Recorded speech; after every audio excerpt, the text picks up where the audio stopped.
Ιδέα νούμερο 4. Ένα σύστημα που σε βοηθά να ονειρεύεσαι.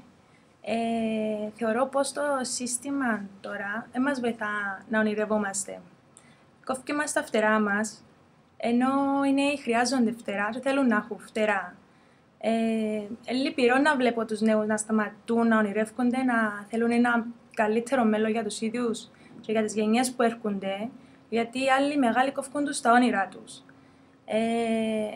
Κρίμα, γιατί βλέπω πολλά έξυπνα άτομα με πολλές ιδέες να καταλήγουν, ας πούμε, σε θέσεις που χαμηλές για εκείνα που μπορούν.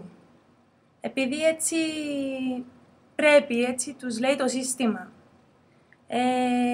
Ας πούμε, είπα το παράδειγμα ότι ένας δικηγόρος σπουδάζει και έχει πολλά όνειρα και φιλοδοξίες, ας πούμε, να απορρίπτει το σύστημα και να κάνει το δικό του γραφείο, γιατί ο παπάς του είναι δικηγόρος.